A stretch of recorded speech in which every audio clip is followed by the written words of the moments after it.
What's up, everybody? So, new day. I was over here yesterday. I put this 4L60 in this the black Trans Am. You can't even see it. Anyways, on this swap, it's a LS swap. Show you some more about it from up top. But anyways, I put the trans in yesterday, and they use a Transdapt kit. What the kit is for the cross member. It's got the double hump cross member. A little hard to see. I don't know if you can get this all on video. Anyways, I think it's like 78 to 82, 83. I think is what this kit's for. Usually on the subframe, these subframes have a 2 bolts up top. I'm trying to do this three-handed. There's 2 bolts up top, and it's got 2 on each side, and you can usually bolt this down from the top. This doesn't have that, nor does it have the side bolt holes. So as you can tell, what I'm doing is I'm going to drill the holes. It's got an L bracket shape for it. And what I'm going to do is I'm going to finish drilling holes. I'm going to tap them. I don't know if you can see that. I already got one drilled from yesterday. This is just the second day here. I already got the transmission already in place, everything bolted up. I don't know if you can see a whole bunch. Got the dipstick in it. Everything's ran except for I gotta put the starter back in after I put the torque converter bolts in, which I have those too. We'll go from there. Okay, so I got it all done. I gotta put a nut on the mount. But anyways, what I was getting at is these Transdapt kits. It's come with the headers, the cross member, the engine mounts. A little hard to see, but anyways, it's designed to be engine transmission set in place on the subframe before you install it in the vehicle. Well, this was already in the vehicle, so I had to figure it out. But anyways, it's from 70 to 81 subframes. Well, some subframes, they got 2 holes. A little hard to see up here, but there's supposed to be 2 holes up top and on both sides, and then you can bolt this cross member down from the top, or you can add these brackets and bolt them in from the side. You can do the top and sides. Well, this subframe that's on here it doesn't have any holes, so I had to get this in line where I needed it to be, so the transmission sits center parallel. And after I bolted it all up and got it adjusted where I need it, I put all these bolts and all these washers, all these 2 L brackets come with the kit. Anyways, so you basically just tighten them all up, line them up, mark your spots, drill your holes. I tapped the threads so they would hold, and run the bolts in it. And there you go. I already went ahead and put the torque converter bolts in. There was only 3 in the starter. And I'm going to drop it and show you what the top looks like. Alright, so I have it all down. Anyways, this one is a buddy of Jake's, apparently. I just got the rundown on it. He needed a transmission put in it, so I put the 4L60 in it. Like I said, they used the Transdapt kit, motor mounts, headers and all. Everything was pretty snugly fit. You got enough room to move around. Even the truck dipstick fit, so I'm surprised about that. They still have to wire it and everything else, and front accessories, stuff like that, to get it going. I have no way to pull it out, so I'm gonna go over to the Chevelle, and it's got drums all the way around on it, and all I need to do, sorry for pointing the camera down, all I gotta do is adjust the brake drums in case one's not bad, or broken spring or something else. I've used my little Toyota to pull it out back and forth between the 2, but I don't really have time, so I guess I'm going to jack this one up down on the bottom. He's going to put a Roots 144 blower on this for some reason, which is cool. I don't have a problem with that. And then here's the El Camino that he was talking about. This one runs and drives. Kind of like the way it looks, just the way it is. A little raggedy, a little rough, but it's what it is. Alright, sorry I didn't get a lot of video today. Anyways, I reset all the brakes on this on the Chevelle. they're all drum. So yeah, all I had to do was adjust them all. So they're all good and adjusted. As far as the Camaro, it is done. I asked Jake yesterday if he had drove it since I placed the head gaskets and everything. He said it's good. I don't know if you knew or not, but this is a 5-speed. Pretty clean in here. But same with the Chevelle. It's got pretty nice interior in it too. Bench seat. Backs to match. A little dark in here. I think this stuff's pretty cool. Oops. And then, like I said, I got the 4L60 in there. Here's this El Camino. I really like this.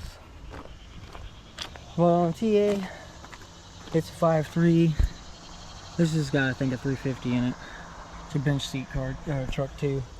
But like I was saying, is the TA is done for right now. They still got to wire it and everything, run tranny lines, stuff like that, drive shaft. But I'll get back with you. All right, what's up, guys? All right, so it's like a week later. The boys decided to put the supercharger on before I could get to it, but that's okay. It's not a 144; it's a 177, like I thought, but I wasn't sure. They already rebuilt the carb, set it up for boost. I wasn't there when they did it, but I already know that they epoxied the. There's a whole bunch of YouTube videos on how to do that, how to convert a Holley carb over to it. I already got to TDC, probably about 8 degrees out. I need to probably go about 10. Gotta put the distributor in it, wire it up. Right now we're working on the belt tensioner, and as soon as we get more along, I'll post some more video. Okay, so I'm back. I got the car pushed in the garage. We did get it to start and run. I got it to idle about 1,000 RPM and probably about 20 degrees timing for right now, but when you rev it, it backfires. So there's a guy that we both know that knows more about setting the timing for boosted applications, but he'll be here Sunday, so I might just come out to record that and understand it myself a little bit. Everything I found on the forum wasn't good. It is raining. Anyways, I pulled the transmission pan off because it's leaking like a sieve and there wasn't no fluid in it. And it's actually, this Turbo 350 is actually pretty clean. He was told that it was a good trans, and from what I'm looking at, it is. I'm just going to change the filter, put new fluid in it, reseal it. The fluid in here looks a little dirty, but it's filtered up on the side here. Besides having a little bit of dirt in it, that's not terrible. He said he put stuff in this to move it the last time, but I'm gonna clean the pan and put a new gasket on it. I didn't see it leaking anywhere else. Besides that, putting a temp gauge in it. I ain't got much to do today. I will start this for you so you can hear it, how she sounds, and then hopefully we'll get it timed and everything set up right so we can take it for a drive. And I'll get to show you guys that. Alright, this is where I'm at with this. Installed the temp gauge. A little hard to see on camera. He already had the oil pressure gauge in here. There's already bolt holes that are mounted underneath the dash ready from other gauges, so I just relocated it. I'm going to tuck these up real nice, but for now we're just using it so we have temp sensor.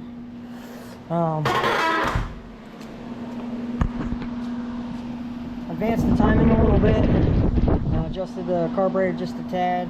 It idles about 1,000. I'll get a video of it here in a second. And still I have to do some timing tuning on it, whatever. But went ahead and put the temp sensor on. It's routed real nice. It's through the grommet in the back. And then he's got a blower over here, a scoop, blower scoop. And I'm gonna install it, and then I'll get you guys a video and a picture of that. Starting to look like something. There's definitely changed it. I still got to finish the linkage and everything. I got one part of linkage too short, next too last. I don't even know what I said because I'm tired. This linkage for the throttle's all jimmied up. Let's just say that.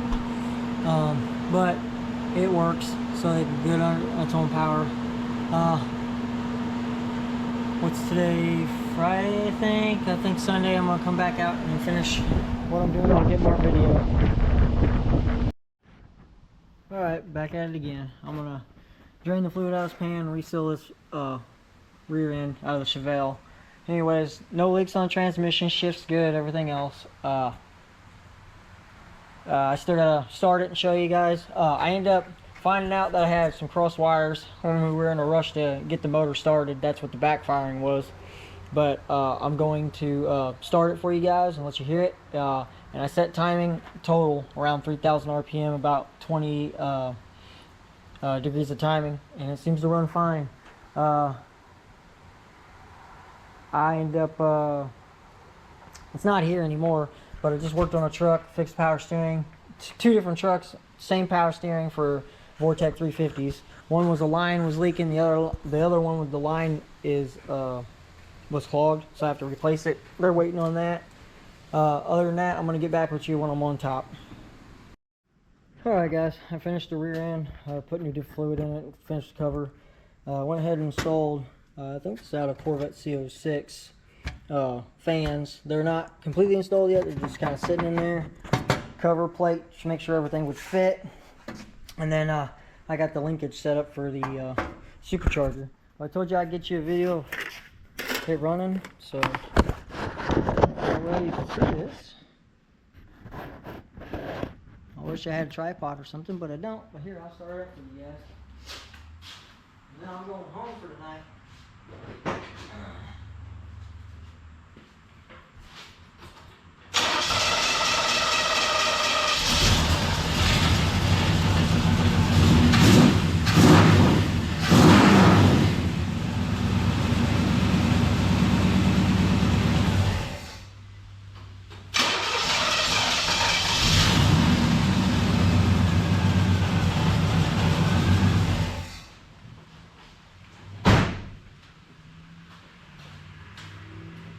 Pretty cool for a stock 350 with a Win 177.